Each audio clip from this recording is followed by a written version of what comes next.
Mapsandze მოატყულა, რომელიც ვარდების რევოლუციის შემდეგ ყველა გაქცეულს დაუკავშირდა და უთხრა, რომ საქართველოს გენერალურმა პროკურატურამ აბსოლუტურად ყველა ძებნილის დაკავშირებით ყველა ბრალდება მოხსნა. სწორედ ამის შემდეგ მათ გადაწყვიტეს, რომ მაინც გადაემოწმებინათ ეს ინფორმაცია ძებნელთა სიაში, თუმცა საკუთარი თავი მონაცემებში ისევ აღმოაჩინეს, ისინი დაჭერას სახელმწიფო საზღვარზე ბეწვზე გადაურჩნენ.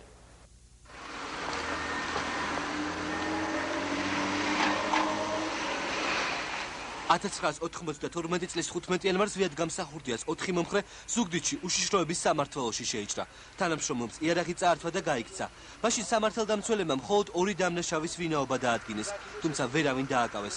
მოგვიანებით ამ საქმის ყველა მონაწილე ჯაბა იუსელიანისა და თენგიზ კიტოვანის ბრძანებით შეიწყალეს. 15 წლის შემდეგ ერთ-ერთმა ბრალდებულმა ზაზა გაბედავამ აღმოაჩინა, რომ ამინისტია მხოლოდ მას არ შეეხოდა, ისევ იძებნება.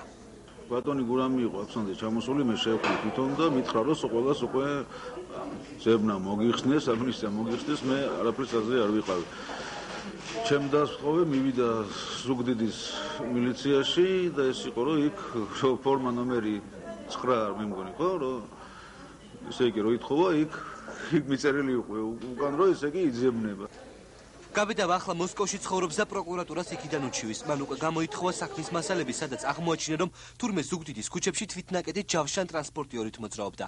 საჩივარი პროკურატურასთან ერთად უკვე მიიღო სახალხო დამცველის ოფისმა, რომელიც საგამოძიებო უწყებას პრეტენზიებს უყენებს. სოზარ სუბარის აპარატში აცხადებენ, რომ არც გაბედავას და არც მისი ოჯახის წევრებს არც ერთი შეტყობინება არ მიუღიათ მოსალოდნელ ამინისტიასთან დაკავშირებით.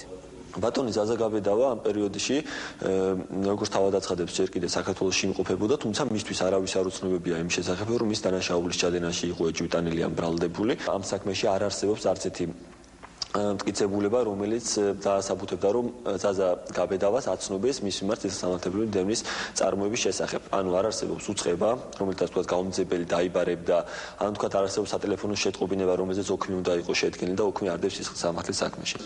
საქმეები, რომელიც 1992 წელს დაგიძრა და ზვიადგამსახურდიას მომხრეებს ეხება, ხშირ შემთხვევაში არასრულყოფილია. სწორედ ამის გამო პარლამენტი პროკურატურას თხოვნით მიმართავს, ყველა მსგავსი დოკუმენტი გადაიხედოს. პროკურატურამ უარი თქვა ამ საქმეების ავტომატურ რეჟიმში დახურვაზე და როგორც ჩანს, დღევანდელ საქართველოში კვლავ სადავო არის საკითხი ზვიადგამსახურდიას მთავრობის წევრობა, ეს იყო პოლიტიკური ფუნქციის განხორციელება თუ ეს იყო დანაშაული. ამის გადახედვას არაფერი არ უდგას წინ და რეალურად ხა ეს დიდ პრობლემას ნამდვილად არ წარმოადგენს, რომ ეს ასე ვთქვათ გადაისინჯოს ხელახლა და ამის რევიზირება მოხდეს საერთოდ. ზაზა გაბედავას ოჯახის არჩელის შეტანას პროკურატურის წინააღმდეგ ევროსასამართლოში გეგმავს, რადგანაც ეჭვი აქვს, რომ შეწყალებულთა სიაში ზვიადგამსახურდიას მომხრეების დიდი ნაწილი კონკრეტული პირების ანტიპატიის გამო ვერ მოხდა. მე მგონია, რომ ეს სპეცზაკაზით არის დაბლოკილი ეს საქმე, ჩემი აზრით. იმიტომ რომ ყველა თავისი თანაგუნდელი თუ თანამოაზრე, ყველა განთავისუფლებულია და ეს რატოა დღემდე გაუგებარია ჩემთვის. ზაზა გაბედავას ოჯახის წევრები აცხადებენ, რომ ის იყო ზვიადგამსახურდიას ერთ-ერთი ყველაზე აქტიური მებრძოლი და გამსახურდიასთან ერთად გროზნოსშიც იმყოფებოდა, რაც შეეხება თავად გაბედავას, ის ამბობს, რომ მასთან ერთად მსგავსი პრობლემა საქართველოს ყოფილ პრემიერ-მინისტრ ბესარიონ გუგუშვილსაც შეექმნა, რომელსაც საქართველოში ჩამოსვლა უნდოდა, თუმცა საკუთარი თავი ძებნელთა სიაში აღმოაჩინა. პირდაპირ ეთერში ნოდარ მელაძე საუბრობდა ამნისტიის გამოცხადებიდან 3 თვის გასვლის შემდეგ შეწყალება აღარ ვრცელდება, მაგრამ იმედია სახელმწიფო კეთილნებას გამოიჩენს და ზაზა გაბედავა შეიწყალებს. ეს განცხადება დღეს მზერაში 6 საათზე დღის მთავარი თემის სტუმარმა სახალხო დამცველმა სოზარ სუბარმა გააკეთა. ომბუდსმენი თვლის, რომ 1991-92 წლებში ბრალდებულები სამოქალაქო ომის მონაწილენი იყვნენ და მათ კრიმინალებად გამოცხადება არ შეიძლება. სახალხო დამცველმა თხოვნის წერილით უკვე მიმართა პროკურატურას, თუმცა პასუხი სოზარ სუბარს ჯერ არ მიუღია. როდის გახდა თქვენთვის ცნობილი ამ პრობლემის შესახებ, მას შემდეგ, რაც სამხედრო საბჭოს გადაწყვეტილებით გამოცხადდა ამინისტია? ამ შემთხვევაში შეეხება მოქალაქე ზაზა გაბედავას, რომელიც არის რუსეთში, ძალიან დიდი ხანია, 14 წელია თითქმის და დანაშაული, რომელიც მას ჩაიდინა ამ დანაშაულს შეეხო ამნისტია, მაგრამ ამ შესახებ მან არაფერი იცოდა. მე კარგად მესმის, რომ ამ შემთხვევაში კანონი ითვალისწინებს, რომ სამი თვე გავიდა და არ უნდა იქნეს მის მიმართ არ მოქმედებს ამნისტია, მაგრამ გასათვალისწინებულია ორი რამ. პირველი, დანაშაული, რომელიც იქნა ჩადენილი მის მიერ, ეს იყო არა ისეთი კრიმინალი, რომელიც ჩვეულებრივი კრიმინალი, არამედ ეს იყო სამოქალაქო დაპირისპირების დროს მომხდარი დანაშაული, ანუ როდესაც მოწინააღმდეგე მხარეს და მაშინ საქართველოს იყო გაყოფილი, მოწინააღმდეგე მხარეს ოფიცერს წაართვეს იარაღი და რეალურად ეს იყო სამოქალაქო ომი და ეს ადამიანი არ არის კრიმინალი და არ წარმოადგენს საზოგადოებისთვის საშიშ პიროვნებას, ეს უნდა იქნეს გათვალისწინებული და მეორე მასთან ერთად ვინც იყო ამავე საქმეში ის მოქალაქე არის ამნისტირებული სხვათა შორის სწორედ ვადის გასვლის შემდეგ. თუ მიმართეთ ბატონ სოზარ პროკურატურასთან რა პასუხი მიიღეთ?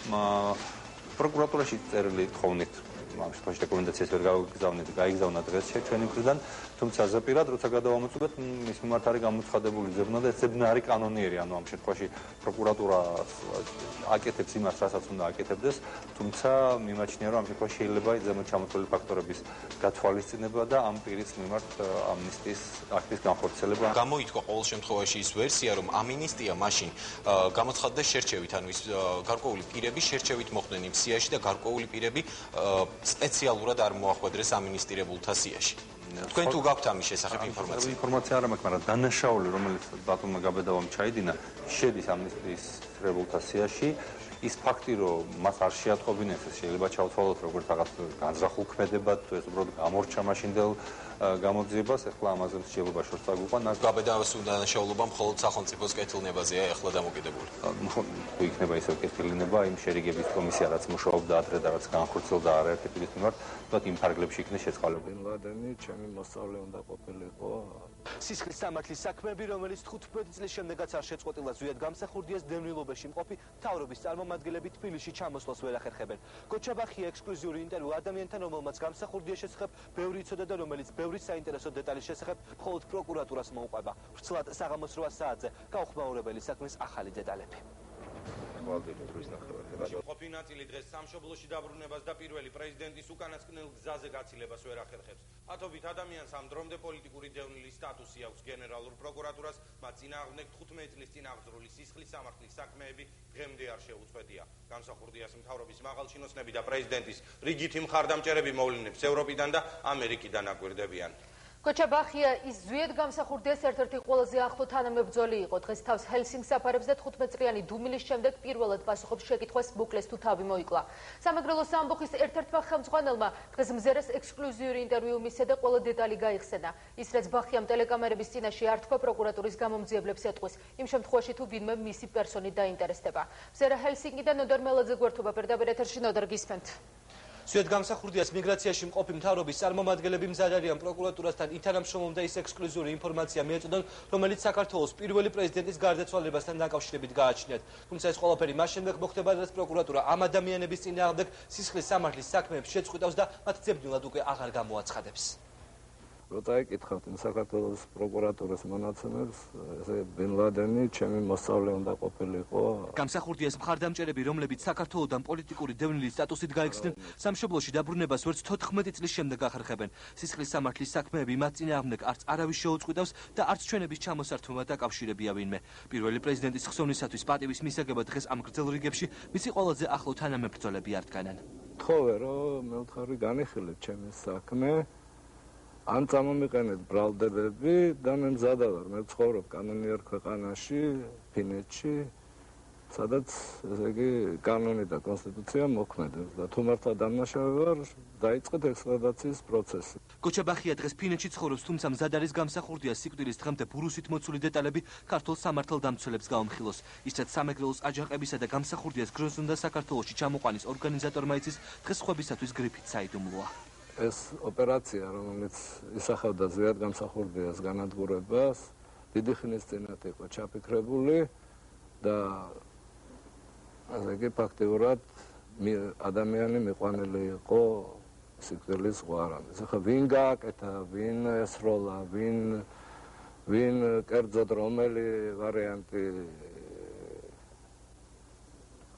იყო გამოყენებული, ფაქტია, რომ ეს ადამიანის დევნეს, ამ ადამიანს უღალატეს. პროკურატურა ცოტა ისეთი ნათქვამია თითქოს ხომაღალი ვარა, ცოტა შევაშინდეკიდებს, რომ მე თქვენ აგებთ პასუხს იმიტომ. ნემო ბურჭულაძე, რომელსაც წლების განმავლობაში პროკურატურა თავად ეძებდა, დღეს ვერ გარკვეულა გამსახურდიას ყოფილ თანამებრძოლებს ჩადენილი დანაშაული რა კრიტერიუმით აპატიეს. ბურჭულაძე საქმეების ხელახალ რევიზიას ითხოვს, რადგან ფიქრობს, რომ დევნილი მთავრობის ბევრ წარმომადგენელზე ძებნა უსამართლოდ არის გამოცხადებული.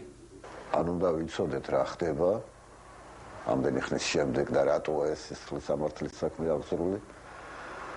ან ცოტა გაუგებარია რომ ის ხალხი დევნილობაში იყოს დღესაც, იმიტომ რომ ეწირებოდა იმ საქმეს, რასაც შეეწირა მისი პრეზიდენტი. ნიკა გვარამია სანამ გენერალური პროკურორის მოადგილე გახდებოდა, ჯერ კიდევ საპარლამენტო ტრიბუნიდან ითხოვდა გამსახურდიას მხარდამჭერების ძველი საქმეების რევიზიას.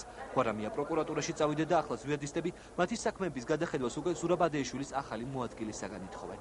ამის გადახედვას არაფერი არ უდგას წინ და რეალურად ხა ეს დიდ პრობლემას ნამდვილად არ წარმოადგენს, რომ ეს ასე ვთქვათ გადაისინჯოს ხელახლა და ამის რევიზირება მოხდეს საერთოდ. ზვიად გამსახურდიას ერთგულმა თანამებრძოლმა ბახიამ დღეს 14 წლიანი დუმილის შემდეგ პირველი ინტერვიუ სწორედ ტელეკომპანიამ ზესმოსდა. ის და მასთან ერთად არსებობენ ადამიანები, რომლებიც განაჩენს და საერთოდ სისხლის სამართლის საქმის შეწყვეტას რუსეთის ფედერაციაში ელოდებიან, მათ შორის არის ზაზა გაბედავა, რომელთაც ტელეკომპანიამ ზე დაახლოებით 2 კვირის წინ დაინტერესდა. გაბედავა ამბობს, რომ მაშინ მეკრად საქმეში სახალხო დამცველის ოფისის წარმომადგენლები ჩაერთვნენ, პროგრესი არის და შესაძლოა გენერალურმა პროკურატურამ მის წინააღმდეგ სისხლის სამართლის საქმეს შეწყვეტოს. მსგავსი იმედი გააჩნია იმ ათასობით ადამიანს, რომელიც ევროპასა და ამერიკის შეერთებულ შტატებში ცხოვრობს. ნოდარ მელაძე საუბრობდა თემაზე.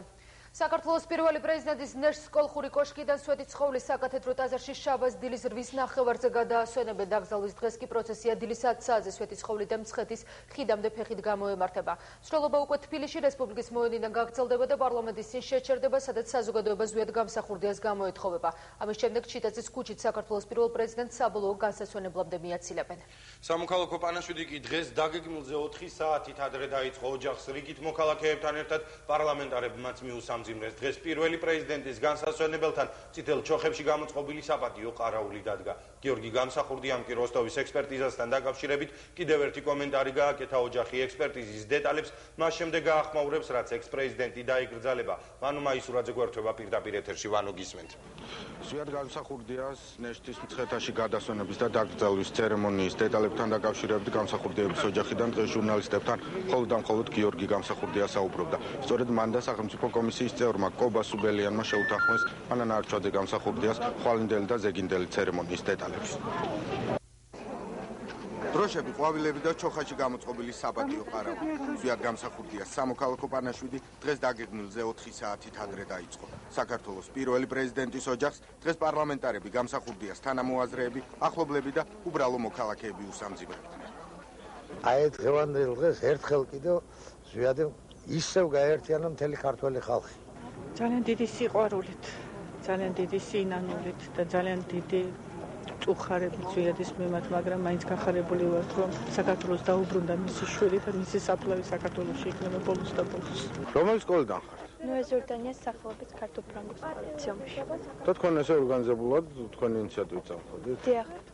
მე-9 კლასელმა ერთმა მოიფიქრა და ყველა შევკრიბა და წამოვიდა. დღეს უკვე ცნობილი ხდება ზვიად გამსახურდიას ნეშტის მცხეთაში გადასვენების და დაკრძალვის ცერემონიის დეტალები. მცხედარ სვეტი ცხოველში ხვალ დილის 8 ნახევარზე გადაასვენებენ. ნეშტის მცხეთაში გაცილების მსურველთათვის ფილარმონიის ტერიტორიაზე 40-მდე ავტობუსი იქნება მობილიზებული. ხალხი რომ დაბნეულობაში არ შევიდეს, ხვალ დილით 8 ნახევარზე გადავაბრძანებთ სვეტი ცხოველში. შემდგომში ესე იგი ზეგდილით 10 საათზე მოვასვენებს ფეხით მცხეთის ხიდამდე, წერე სადაც არის, იქიდან გამოვუყვებით მანქანებით. გამოვაგრძელებთ რესპუბლიკის მოედნამდე მანქანებით მოვალთ და რესპუბლიკის მოედნიდან ასევე მთელი რუსთაველი ფეხით ცვლილობა იქნება და 9 აპრილის ქუჩით, აი ჩიტაძის ქუჩით ავალთ უკვე მამალოვეთის პანთეონში და იქ მოხდება უკვე დაკრძალვა.